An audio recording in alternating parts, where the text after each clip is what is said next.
magupo sa mga upas, magainom sa tino sa mga pasiyaw.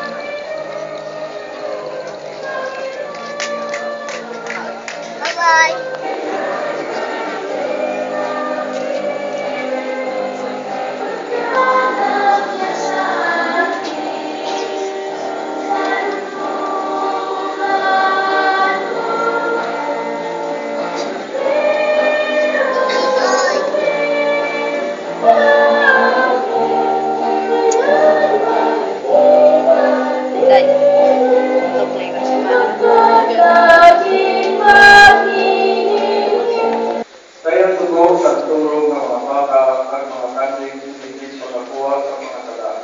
Na dinasunog si Bugos sa alta. O sa mga halad sa pagkuha sa mga tala. Galing nagsiling ako, yari ako, O Diyos, sa pagtuman sa imo kaburon.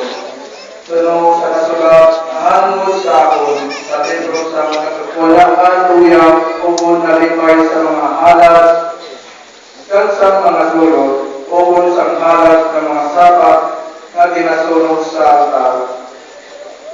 Kansang mga halad sa pagkuha sa mga tala. Tinsilin niya ini, isang O Diyos sa pagtuman sa imong kaburon. Ganing ito, katuman sa hindi makaisakit ka. Simbang Gabi sa I-Fi, Kulasi, 2013.